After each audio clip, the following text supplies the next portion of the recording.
Just and welcome to this panel webinar discussing EAL assessment in practice. My name's Tom Beeks, and I'll be leading the discussion today.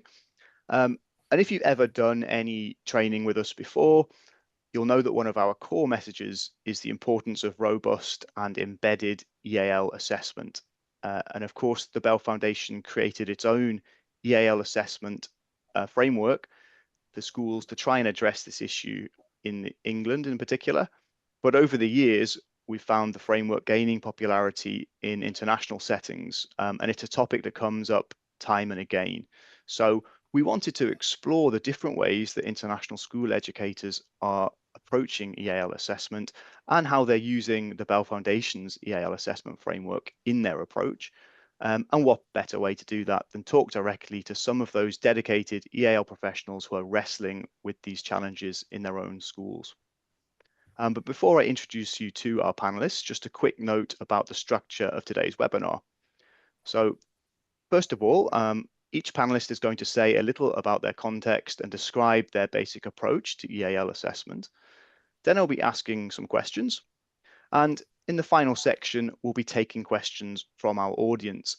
So if you have any questions, please add them to the Q&A chat. My colleague Emily will be here collecting them and sharing them with our panelists at the end. Tomorrow, you will also receive an email from us with a webinar recording and any other links or resources that are mentioned during the webinar.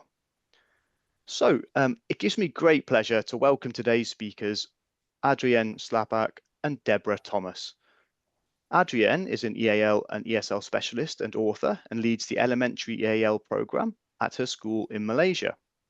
She shares insights through her personal blog and also serves on the IATEFL Young Learner Special Interest Group Committee. Earlier this year, she published a wonderful book with her colleague Peter Clements called Supporting EAL Learners Strategies for Inclusion, which I can definitely recommend as a very practical and hands-on guide to supporting EAL learners. And I promise I wasn't paid to say that. And I'd also like to introduce Deborah Thomas. So Deborah's been teaching for 30 years and has worked across the world in Japan, England, Indonesia, the United Arab Emirates, Qatar, St. Helena, and currently Uzbekistan. She's worked both as a primary teacher and an EAL specialist and has a master's in applied linguistics.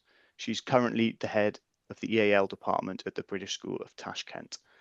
So a very warm welcome to you both. And I just wanted to start by asking Adrienne, what time is it where you are? And maybe you can give us a weather update. It's freezing, bitterly cold here in Cambridge today. Hello, everyone. Thank you for the lovely introduction, Tom. Yeah, I'm in Malaysia. It's just after 7 p.m. here, and it's the rainy season. So it's been raining all day, but it's about 30 degrees. That sounds lovely to me. And you, Deborah? So it's just after 4 o'clock in the afternoon here. And even though it's almost winter, we have a lovely 21-degree day. Oh, thank you. All right. Well, I'd like to start by asking Adrienne to briefly describe your context and your role and talk about when and how you started working with the Bell Foundation Assessment Framework. Sure. So as I said, I'm based in Malaysia. I work for a big international school just outside of Kuala Lumpur. We have almost 1,000 students in our school, from nursery to end of A levels. And I work in the elementary school section. I'm the head of EAL there. So we have EAL learners from all over Asia, Southeast Asia, mainly from mainland China or Korea. We also have some students from European countries, and a growing number of Japanese learners are joining us currently. And we run a leveled provision for our EAL support, which means that from the admissions department, we get information about the students and their English level. So they take a second language placement test during the admissions process. And we get that information about the learners before they enter the school, and then they get put into EAL withdrawal classes. We're quite fortunate in the school because we have Mandarin lessons every day for 45 minutes. So instead of withdrawing learners from literacy-based lessons, we withdraw them from Mandarin. And for a lot of our learners, this is their mother tongue. And the other big group of the learners, this would be the first time they learn Mandarin. So we just delay that until their English improves. So we see them every day if they are an immersion level learner.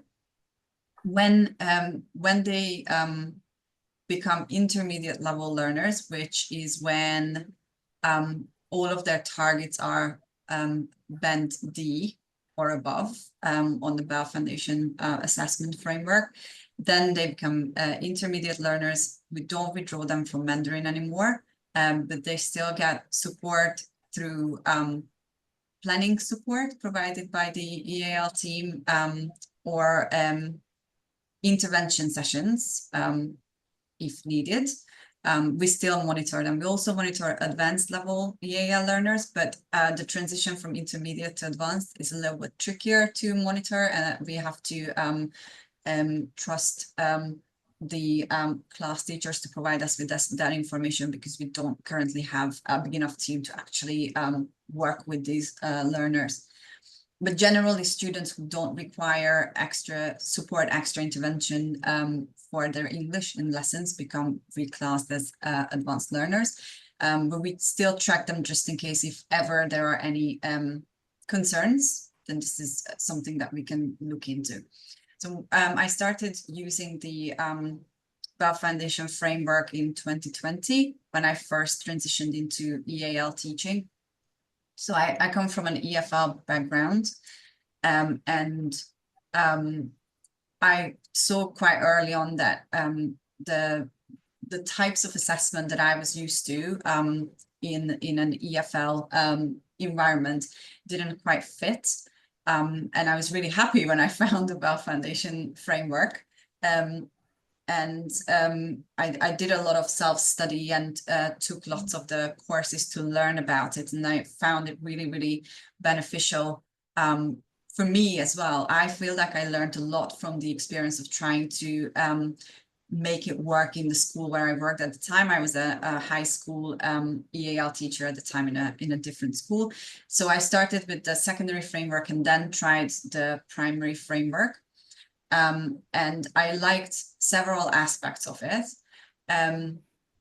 In my previous school, we were a smaller school, so the number of EAL learners were also smaller, and they were mainly Malaysian nationals, so their profiles seemed to be more similar. So when I came to work in the school where I currently work, the biggest differences were the differences, the variety in the profiles that we see and the number of EAL learners that we work with in the school.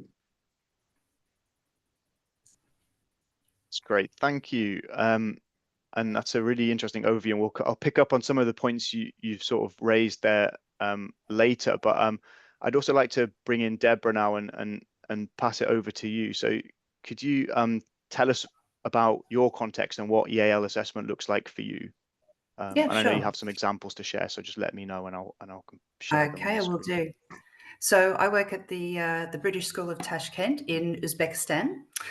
We are a non-selective school, and we currently have just under 780 students. We're over a split campus, so EYFS and Key Stage 1 is on one campus, and Key Stage 2 through to A-level is on another campus, and that's the campus that I'm on. So we use the British National Curriculum. So ultimately, the students are working towards IGCSE and A-level exams. Our intake currently, I would say, is around 60% Uzbek nationals, which is quite different from when I first arrived here about 6.5 years ago. That was more around the 85% mark. So we have noticed a change. That change, though, even though we have more international students coming in, they tend to be students from our region. So Kazakhstan, Ukraine, all of those areas, and predominantly Russian-speaking areas. So we have overwhelmingly Russian spoken at the school. After Russian, though, it would probably be Korean, which is the next most spoken language. So at the school, I'm the head of EAL, so in charge of EAL across, not so much in Key Stage 1, but from Key Stage 2 right through to IGCSE is what I oversee. Part of my responsibility has been establishing and maintaining assessment systems so we can determine what language proficiency students have on entry, as well as, based on that, the needs they have and how to address that to support teachers. I establish and lead primary pull-out groups and also provide PD guidance and support to all staff. So I started here in the 2018-19 academic year, and I brought with me the NASIA Steps to the Curriculum assessment framework when I came, because that was what I was familiar with. But very early on in starting, I had a colleague from the UK tell me about the Bell Foundation assessment framework. I looked into it. I really liked it. And so by the third term, I transitioned to using the EAL assessment framework to underpin everything we do with assessment and informing staff. I suppose the reason for the change, I felt it was very comprehensive. I thought the descriptors were written not just for EAL specialists, but could be used by classroom teachers and teaching and learning assistants. And I really like how it's all linked into the guidance and support strategies. So one overlays the other, which I think is wonderful. That helps me to provide training and PD. And you've also got the resources that are linked in as well. And I suppose most of all, it's free. So that was another wonderful factor as well, because there are some systems out there that you obviously have to pay for. In terms of how I use the assessment framework, I've created my own internal EAL assessment. I've got one for primary and one for secondary. And in order to create that, I've looked at the Bell Foundation's assessment framework and primarily looked at Band A and Band B and created activities having picture prompts, visual activities and that sort of thing that help address each descriptor. Obviously not all descriptors, because some of them are classroom based, but for any that are not classroom based, I've created these little activities. I've done it, I haven't reinvented the wheel. I've used sites that our school subscribes to, so predominantly EAL Hub and Twinkle to help me with that, and also a lot of Google Images as well. I've found it's been really accurate. That's the feedback that I've got from staff. So in terms of how I use it then and how it's all put in place, when a new student enters the school, then they undertake Cat 4 assessments, and then they also have an entry interview with either the head of primary or the head of secondary. Then in Key Stage 2, all students will undergo this internal EAL assessment unless the Cat 4 and the entry interview show us that they are nearing fluency or are native English speakers.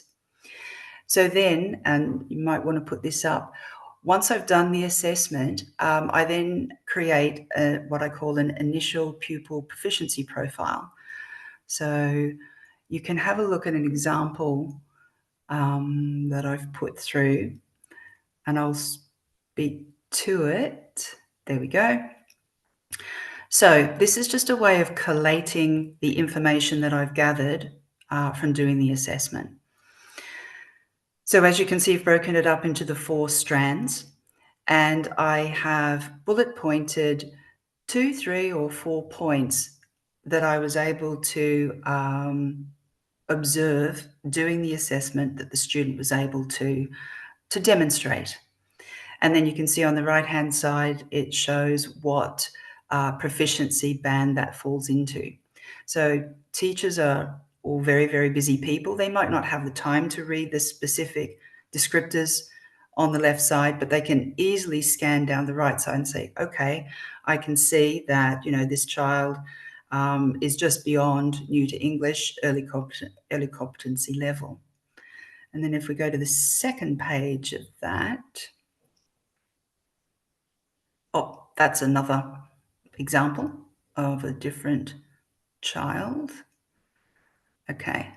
Oh, we didn't have the second page. Oh, you're muted. Hold on one moment, Deborah. Sorry. I'll just put Was that there back up there for was you. a second page with the recommendations? Yes. Yeah. The recommendations. I don't know that I. Oh, you didn't put those on? I don't think I Oh, put those on, I'm afraid. So okay. you'll have to talk through those. Okay, so then on the second page, we just have a little area for mathematical language because it's obviously important for classroom teachers to know if children understand not only concepts but the language of that they hear in maths and use in maths. But then there's an area of recommendations. And in those recommendations, I put exactly what I found, how the child responded in the assessment, and what I would ways that they can support the student in terms of their planning and techniques and strategies that they can use as well. I think I found it, Deborah. I'm just putting it up there so people can see. Okay. And so this is a way, that's a blank template of what it looks like. Yeah, I think I didn't have the populated version. Oh, but okay, you can that's see all right. there So you can see that there are recommendations and recommendations. overall proficiency. So I usually put a couple of paragraphs there. So, you know, if anything also comes to mind, I've got a lot of classroom experience as a primary school teacher as well. So I can often tell if I am concerned that there may be needs beyond EAL.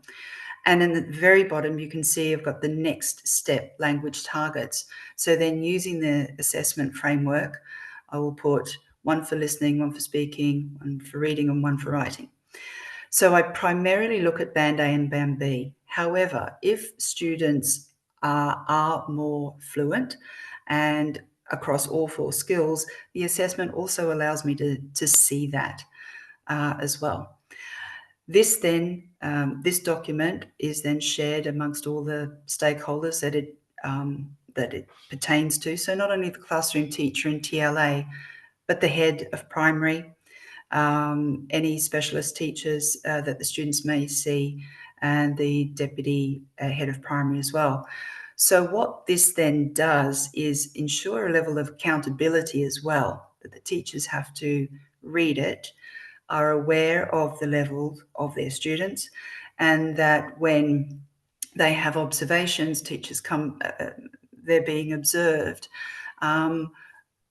that people know, all right, we know that you've got X, Y, and Z children in your class.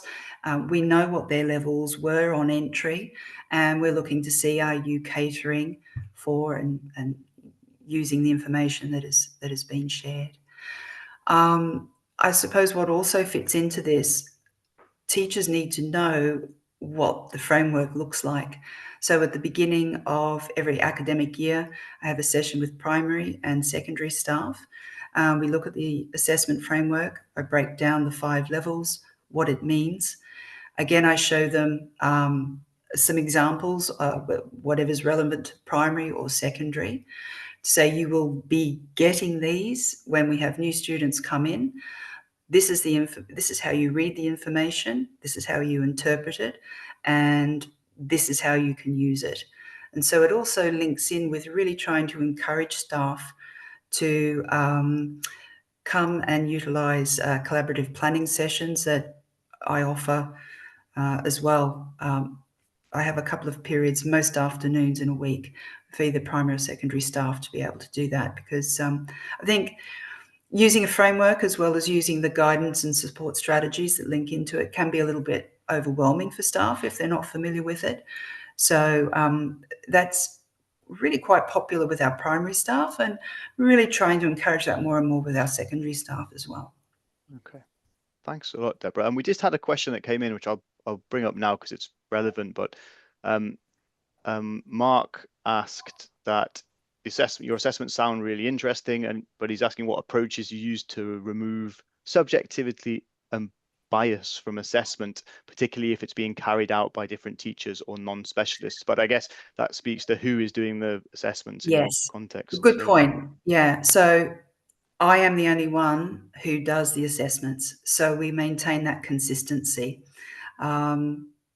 I think that that's a huge factor. I suppose there could still be a little bit of bias, but I think I've been doing it for such a long time.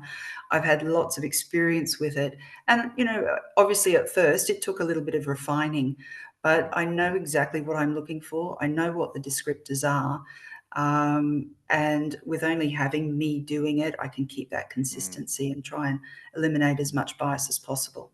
I suppose the best feedback I can get is that the teachers find that it's very accurate with what I provide for them. And I like what you were saying about how you sort of educate the teaching staff about the framework and what it looks like and kind of I think give they them a need to have sense of what the levels mean.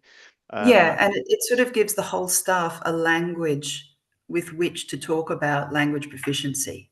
So when we talk about students who are new to English, people know, oh, that's band A, or they're competent. Okay, so that's band C. And because we do have turnover, as happens in many international schools, it could be every 2 to 3 years, we would have a member of staff leave. We've got to have this constant review of what it means. Can I ask when that happens in your school? Is that an induction? Is that like a start of term Yes, we thing? usually have an inset week, and I am always given one session with primary, one session with secondary. And then throughout the year, I'm given afternoon meeting slots. We have 45-minute meeting slots. I'm actually doing one with secondary on Monday. So over the year, I probably get 2 to 3 other sessions with staff. And then, like I say, they're welcome to come, and we try and encourage them to come and have collaborative planning meetings, whether that's as a department or one-on-one. I see. Thank you for sharing. It's really interesting. Was there anything else you wanted to mention before we move on? I think that's it so far. Fantastic. Thank you. All right, so I'm going to open out the conversation a bit more now, but I'd like to come back to what you said, Adri. I know you work in the primary setting primarily, so I wondered if you could speak a little bit to what it looks like working with EAL assessment in the sort of earlier years. So with your Key Stage 1 or EYFS, which is the British terms for the kind of first 3 years of school. Sure. So in our school, we do have an early years center. So we have nursery and reception classes. When somebody comes into reception, they might get an EAL conditional offer. We don't act on it right away, so they get tracked. We are aware of them, and then so when they transition from reception to year 1, we pick them up, but they don't necessarily become immersion learners if the staff, all the staff that works with that child, feel that they are actually working age appropriately towards their targets, then they won't become immersion level learners. We'll track them as intermediate learners and advanced learners. So how do we use the assessment framework in Key Stage 1? This has gone through a lot of changes. So I've been working in my current school since August last year, and I introduced the BEL framework in this school, and we use it across the school. So the head of EAL in high school is Peter Clements, my co-author, and together we decided that we're going to use this framework across the whole entire school for consistency's sake. This helps us with transitioning.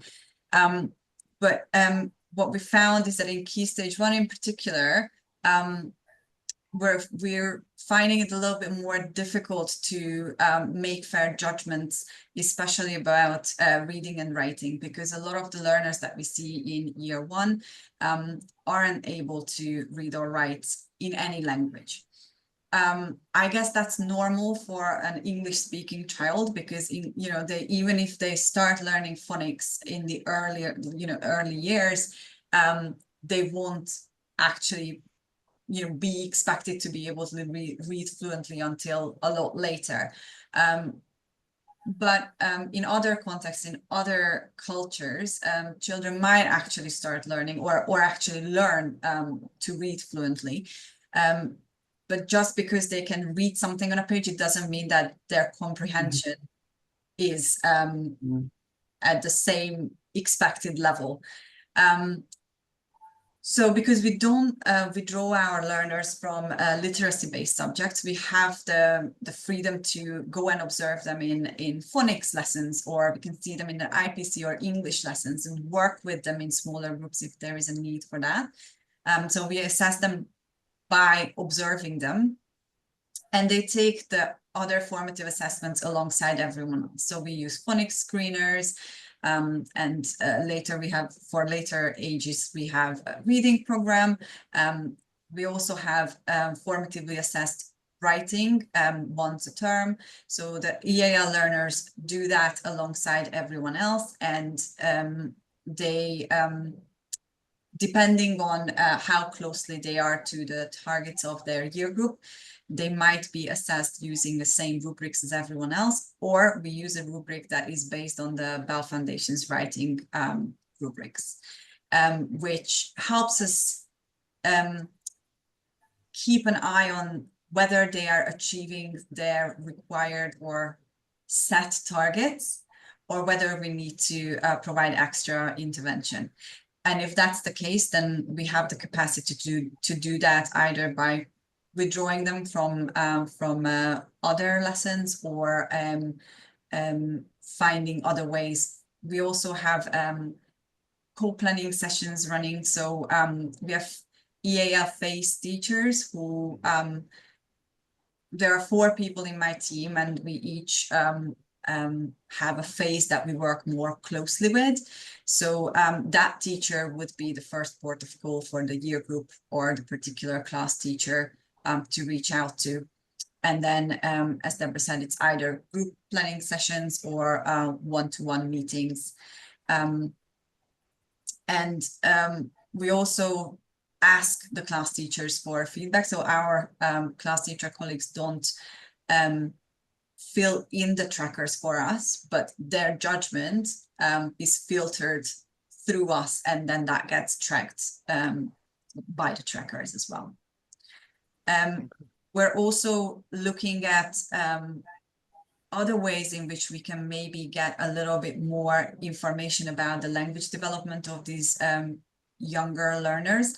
So we're going to look at ways in which the EAL team can become more involved in the phonics teaching and the phonics screening, because currently we're only observers. We're not actually teaching these sessions.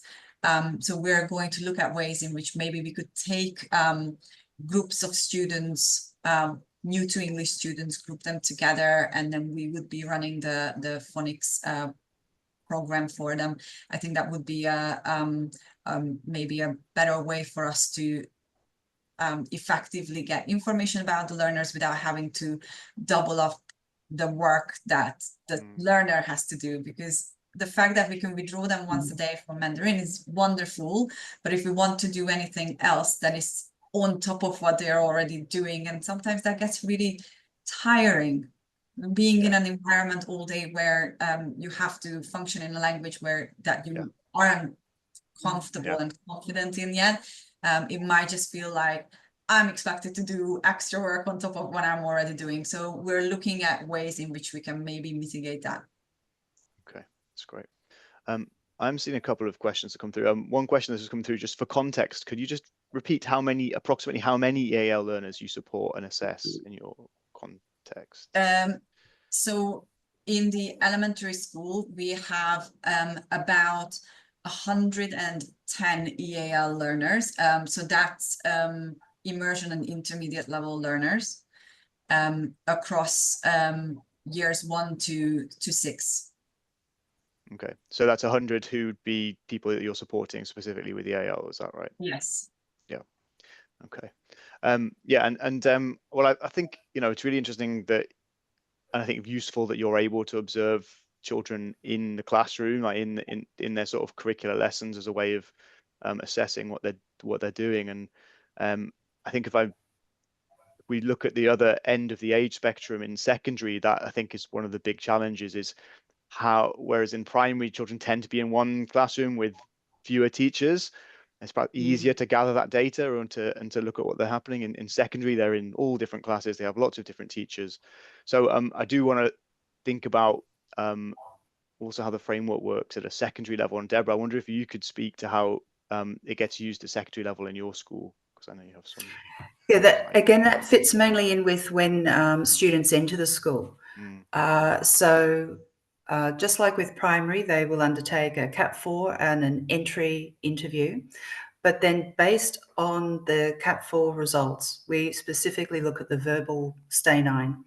And if that is around the mid-80s or below, then I will undertake an EAL, the internal EAL assessment with them. Also, information is picked up from when the head of secondary has the entry interview, with the student. So we're starting to gather information there. We also take what we call an admissions file. And I've asked the head of secondary to ask a range of sociolinguistic based questions so we can get a much thorough idea of the child's background. We do unfortunately have situations where some of our students might be without their parents for significant periods of time. If they're in secondary, they're just left at home to their own devices. So, you know, it gives teachers important information. So then I will assess students where we know that verbal stay 9 was quite low. Then if those students have an overall level of proficiency in either Band A or Band B, then they go into what we call Set 4 English. And that does not follow the British National Curriculum. So that is a program of work that we have created where we're working towards the PET tests, basically. That's the public English exam. Yes. So then they have a period of English every day. So that's really how we work it. And we have modified the EAL assessment framework, put it in an Excel document, so we can have within each strand, we can have band A, B, C, D, E. Down the left side and across the top, we have the students' names. And if a child is showing that they can demonstrate a particular descriptor, then we colour in that particular cell. If we want it to be a target, then we put a T for target in that cell. So for that class, that's a way of probably a much better visual for staff to see overall where your students are at and to ensure that you're working towards those particular descriptors that they need to target. Thank you. I'm just curious, like, do you have students in your setting who transition from primary up to secondary? Yeah. And if so, then how do you manage that transition in terms of assessment? So one thing to point out from my end is we don't reassess them again. Okay. We don't reassess them again. And one thing I should say, and maybe I didn't say before, once we've done if they're entering in primary and they do an assessment and they are Band A or Band B, then we put them into the EAL primary pull-out program. But we do have a limit on that. We have to, just because of our logistics and our space. And we do limit it to a maximum of 6 students per group. So there is only myself and an EAL TLA, but I do have to utilise some of the TLAs to, to support with delivering the program as well. So when students are in year 6 and then transitioning to year 7, then we have discussions between the year 6 and year 7 teams. I share with them their individual trackers if they are in a pull-out group. And then I make my recommendations as to whether I think, especially if they've only been in for 1 or 2 terms, they may need to stay in that set 4 when they go to year 7. Sure. Or if they've made enough progress, then they will go to set 3 when they go to secondary. So it's just good collaboration really between staff nearing the end of the year. I think that is so important, isn't it? Having that communication, so children don't suddenly kind of fall between the cracks when they make that transition. And I think the other thing that I would point out is that the framework, the Bell assessment framework, the secondary and the primary are separate documents. They're not. They don't they're independent of each other. So a child, because they have to cover such a wide range of ages. So so if a child is operating at a, I don't know, band D, for example, at primary level, that doesn't automatically mean they're going to achieve a band D at secondary, because secondary is obviously assessing children all the way from 12 up to 18, which is a very big range. If anyone is using the frameworks across stages, that's something I would like to highlight. That's really helpful. Thank you, Deborah. I guess at this point, I'd like to point out, I know that Adri's colleague, Peter, who she mentioned earlier, Peter Clements, has got a really interesting blog article up at the moment about using the framework at secondary level in their school. And I think we can share that link with you in the chat. But Adrienne, do you have anything to add to what Deborah said on that topic? We've used, well, in my previous school, we used the framework very similarly, except that we have always tried to maintain an individual tracker per child, which I think is probably the most difficult part of this assessment process. It's really labor intensive. In my previous school, we used the reporting function, actually, which I personally really like. I think it's really visual. And it gives you, at a glimpse, it gives you a really good understanding of where the learner started out and how they are developing over the terms. And I felt that the reports that we generated from the trackers and provided for our students were really individualized and very specific in terms of the targets that they that we wanted them to achieve and work towards. But in my current school, with the number of learners that we look after, we still do individual trackers per child. We're finding it harder and harder. I'm listening to what Deborah is saying, and I'm learning a lot from it, so thank you. I'm going to look at ways in which we can try and make it a little bit more efficient for us. Because at the moment, as I said, we have a level provision. We only provide these trackers for our immersion level learners, and our intermediate learners, I feel like, aren't necessarily getting enough support because we don't see them enough to actually be able to provide input into the trackers. We haven't had the chance to provide the necessary training for our staff to be able to do that. Therefore, they might be, there might be blind spots, and I think maybe creating the types of the versions of the tracker that Deborah was talking about would be a really good way for us to use it. And I think in our secondary school, where we have a different type of provision, where learners in Key Stage 3 either they get taken out of English so that they do their EAL lessons, and then they have the chance to transition back into first language English. But in Key Stage 4, they either go and do a second language GCSE or a first language GCSE. Using the tracker becomes trickier because once they go into the second language classes, I think it probably is different in every school how they label the students. But in my previous school, we just called them a second language group, and we did not track them with the Bell Foundation trackers anymore. That's really interesting. And we just actually had a question someone put in the chat about the tracker and how easy and effective you find to use it. And I think you've just addressed that there. And it also links nicely to the next point I was going to bring up, which is, you know, the challenges that you face in your context, trying to implement the framework. And you know, you've already touched there, Audrey, on some of the key ones. And I think, you know, probably the one that I think most people that comes up time and again, and it's there's a question that we were emailed earlier actually that speaks directly to this, about how do you manage like large assessment with large numbers of EAL learners, using a framework that can be quite time consuming, I guess, to use, for a lot of staff. And I don't want you to repeat yourselves, but if you have any thoughts, on how to approach that challenge, I know it's something that a lot of people find it difficult.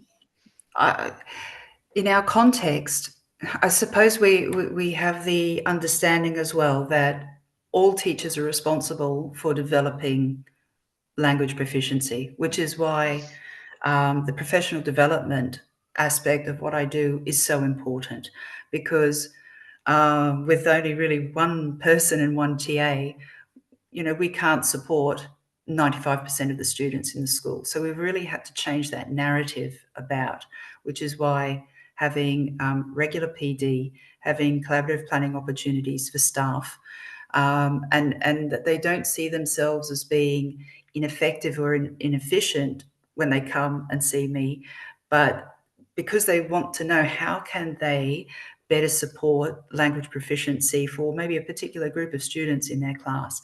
And I think that drip feeding that message has been really, really important.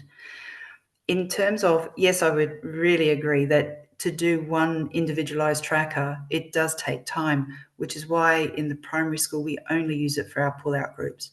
So currently, I've got 31 students in Key Stage 2 in pull-out groups. So when they've been assessed on entry, they're either Band A or Band B. If they are beyond that, and that's what the assessment has shown, then it's up to the teachers to track that progress. And we don't at all use the EAL assessment framework. They then use British National Curriculum. Are they below, at, or exceeding expectations? Okay, that's really interesting. Thank you. Audrey, Sorry, do you have? can I just add to this, because I think it's really important what Deborah was saying, that staff training is, I think, really key. So when I mentioned earlier that that's definitely one of the difficulties, I think, in terms of like how long it takes, it is the key when you can, as you say, there is no amount of EAL staff who is going to be able to provide the necessary support for EAL learners in any school, regardless of how many staff or children with EAL you have. So our staff receives regular training on adaptive teaching strategies. So as for supporting the learners in class, there is ongoing professional development because the children come first. Unfortunately, what we haven't been able to do yet is provide the necessary training for how to use the trackers. Because as a language specialist, I guess you have an easier way of like wrapping your head around how the descriptors work. And if you are not coming from a language teaching background, I think it's really important that the necessary training is provided first. And that's the step that we haven't been able to take in. But yeah, I absolutely agree with Deborah that staff training is key. And having your teaching team on board and making sure that providing the necessary support and inclusive teaching strategies is on everyone's mind is really, really important. And that's the only way that any school can ever be successful in providing support for the EAL learners. That's yeah, excellent point to make. And I think my observation would be, you know, working with a lot of schools that have this challenge is that, yeah, there's the three things that you've mentioned there that are vital to addressing this issue with high numbers of EAL learners, and that is having the CPD and the education of the whole staff cohort where you can, the prioritization of of which learners you do assess. Sometimes, you just have to accept you can't do it for everyone, and therefore you prioritize. And then the third one is having, really good, robust data collection systems. And I know we've talked about the value of having, a really good spreadsheet, for example, which can help collect that data and that everyone can access and can quite visually show at a glance what learners need and where they are. And I would refer anyone who wants to hear a little bit more about that. Our previous panel webinar we did earlier this year, one of the speakers talks a bit about how he did this in his school. And again, we can share the link to that webinar. Yeah, the school leader that we spoke to there gives a really good account of how he's managed that. Tom, okay, can I just of course. jump in, say one thing? And I think you have a slide there for it as well. Okay. This is going back to the primary pull-out groups as well. Just as a way of showing, a different way of showing you how, I suppose, you could track. So when we do put a child in a primary pull-out group, I put their name on a tracking register. Do you have that one? I can share it. Yes, I'll just get that's not the right slide, but I'll find it's this slide, isn't it? You're going. That should appear. That one, there you go. So this was from last year, just so you could see what a completed one looked like. So obviously the names are there on the left. We've got what the home language is, what best fit in entry code was when they entered. And then you can see every term I've assessed them. So because term one is such a long term, I actually do it twice, end of first half term and then the end of term, that we collect this data. Now, what all of the A's and B's mean is directly in line with the EAL assessment framework. So if a child is falling in, say, band A, descriptor 1, 2, or 3, they're an A minus. If it's an A, they're A 4, 5, 6, 7, and if it's an A plus, it's 8, 9, and 10. So then you've got a very sort of clear idea, and you can see progression of a child over time as well. So you can see the one that's highlighted in red, you can see I have concerns about. So just at a glance, right, we've got concerns with that child. So then we approach classroom teacher or SEN department. The one highlighted in green, you can obviously see that they're just starting to go beyond band B, and it's time for them to be exited, which is they were exited at the end of term 2. So that I find is a really good at a glance way of using the assessment framework for the students who are in pull-out groups. Obviously, and this is linked to the children who have an individual tracker as well, but this means everything is in one place about 1 year group. That's brilliant. Thank you for sharing that. Yeah, it's really great to see a concrete example. And again, as I mentioned, I think the schools that do this well tend to have some kind of a resource like that that's helping them track what's going on. So yeah, that's wonderful. I think we're almost at the point where I'd like to open out the discussion to questions from people. We're coming up towards the end. At the moment, there's only one question that I can see in the Q&A, but before I get to that, I would like to ask you one thing that I'm really interested in, is that how you might encourage a culture of collaboration, or how you work with staff in your school who are not EAL specialists to maybe facilitate that cooperation. And I know you've already spoken a little bit to the training, but I don't know if there's anything else you could add, or any advice you would give to someone who's just starting out on this EAL I route. find the most valuable thing that I think I offer for staff is the collaborative planning opportunities. I think there's they very much appreciate being able to see me one-on-one. Doesn't matter if it's secondary biology and it's not a subject I'm overly familiar with. That's not the point. And I think staff can see that. Sometimes I have regular weekly meetings with particular staff, and that tends to be the staff who are newer to teaching, which is good because it shows that they want to learn. And sometimes staff who are more experienced might come a couple of times, and then they get the idea of the sorts of strategies that they need for the level of proficiency of the students that they have. So, and then they're off and running and they tend not to need any further support. I've found that's the real difference in our school. But then you need to have an SLT that allows you to give you time on your timetable to provide those opportunities. And like I say, most days, not all, I have two 50-minute periods at some stage in the afternoon where I'm available. I see. That's great. Adji, do you have anything to add to that? Yeah, very similar. I 100% agree.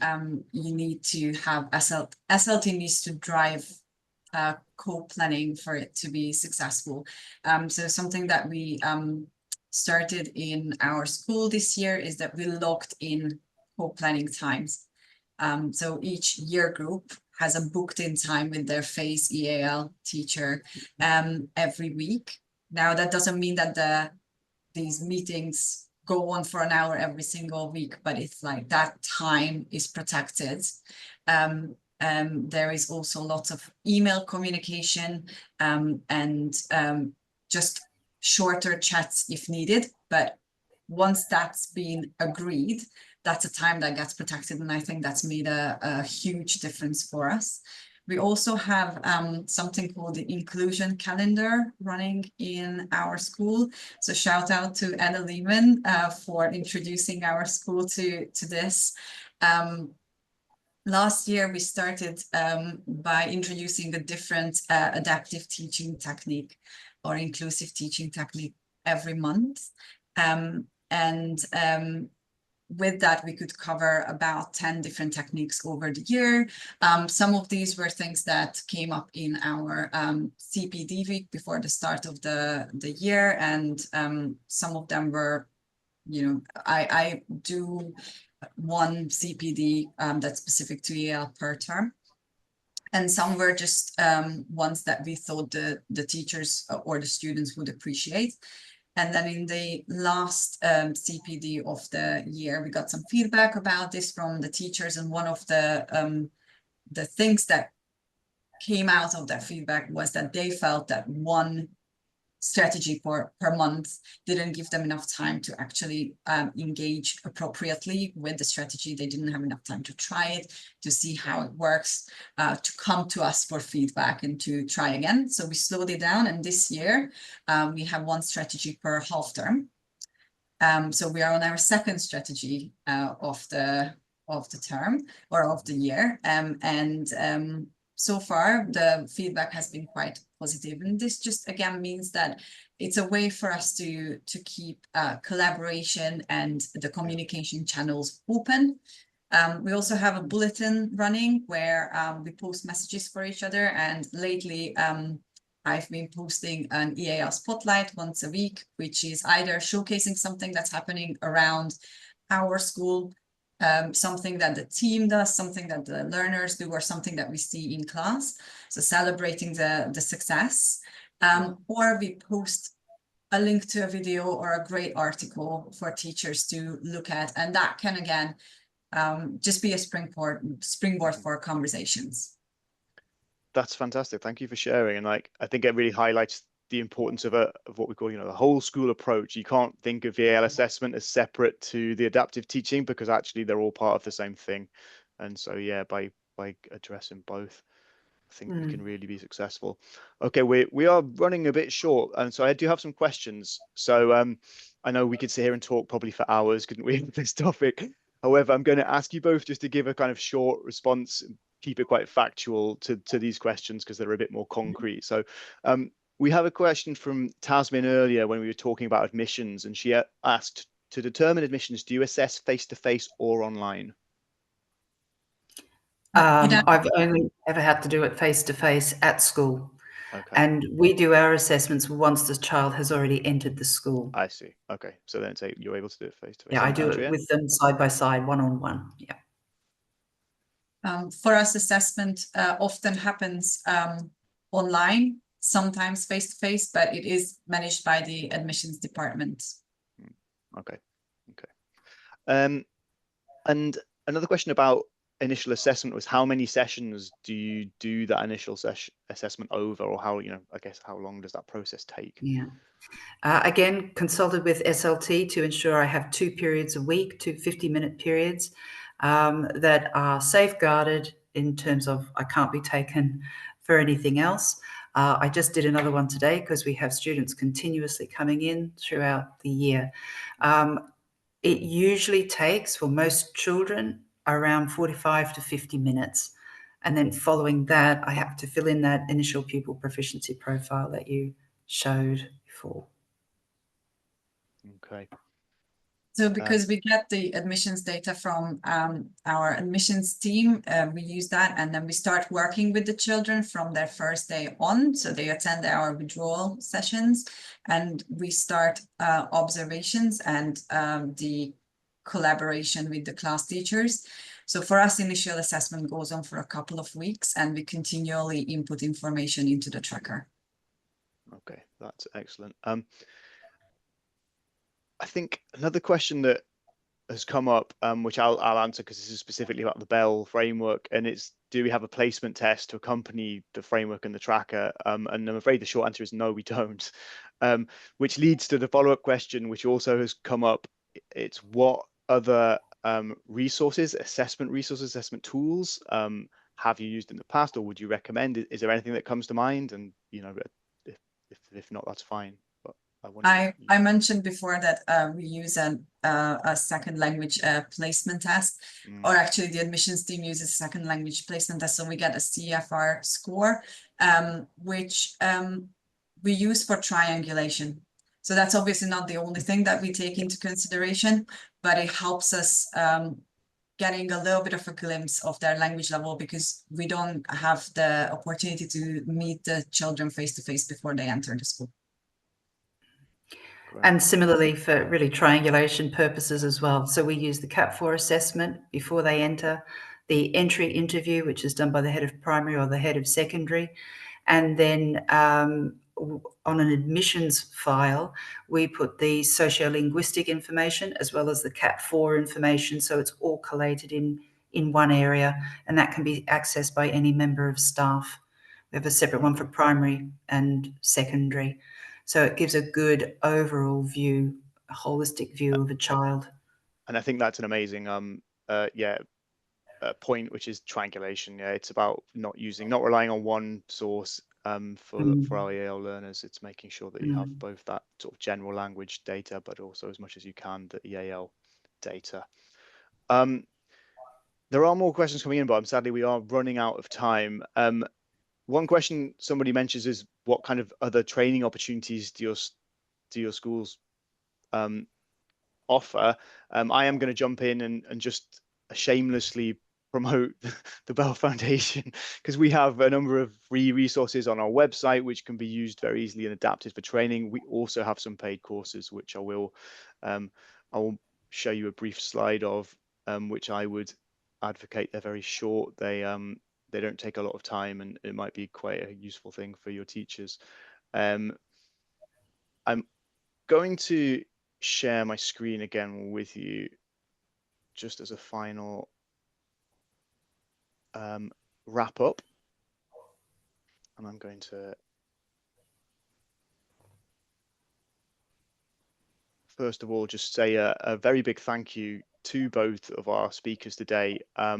It's been really fascinating, and as I said, we could have stayed here for another couple of hours, I'm sure, and discussed these things, but thank you so much for your time. I'm sure the viewers can all see now that you've kindly agreed to share your contact details. So if anyone would like to get in touch with further questions, I know that both Adri and Deborah are open to that.